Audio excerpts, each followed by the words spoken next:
Hi friends, எல்லாம் எப்படி இருக்கீங்க? எல்லாம் நல்லா இருக்கிறீங்கன்னு நினைக்கிறேன். இன்றைக்கி என்ன சாப்பாடுனாக்கா பாவக்காய் புளி குழம்பு சாப்பாடு தான் செய்ய போகிறேன். ஏன்னா வீட்டில் எந்த காயுமே இல்லை, கடைக்கு போய் வாங்கிட்டு வரணும். அதனால் நான் எப்படி புளி குழம்பு செய்வேனாக்கா, பாவக்காய் கட் பண்ணிவிட்டு நல்லா வறுத்துக்குவேன். எண்ணெய் விட்டு தனியாக வறுத்து வச்சுட்டு, தாளிப்புக்கு எண்ணெய், கடுகு, வெங்காயம், கருவேப்பிலை, அப்புறம் பூண்டு ஒரு 4 பல் இடித்து போட்டுக்குவேன். அதுக்கப்புறம் வீட்டில் அரைச்ச மிளகாத்தூள், மஞ்சள், உப்பு, காயெல்லாம் போட்டு மறுபடியும் வறுத்துக்கிட்டு ஒரு 5 நிமிஷம், அதுக்கப்புறம் புளி தண்ணி ஊற்றி நல்லா எண்ணெய் பிரிகிற அளவுக்கு கொதிக்க வச்சு இறக்குனா புளி குழம்பு ரெடி ஆகிடும். மித்த குட்டீஸை பாவக்காய் சாப்பிட மாட்டேன், அதனால் கடைக்கு போய் கேரட் வாங்கிட்டு வந்து தான் சாப்பாடு வறுத்து தரணும்.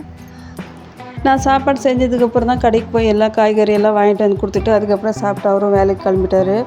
நானும் அதை எடுத்து வைக்கலான்னு கீழே காயெல்லாம் போட்டு வச்சுருந்தேன். தம்பி வந்து வச்சு விளையாடிட்டு இருந்தான். வீட்டில் ஃப்ரிட்ஜ் இல்லை, அதனால் எங்கள் மாமியார் வீட்டில் தான் காயெல்லாம் எடுத்து வைக்கணும். நானும் கவரில் போட்டு எடுத்து போய் வச்சுட்டு வர போனேன்.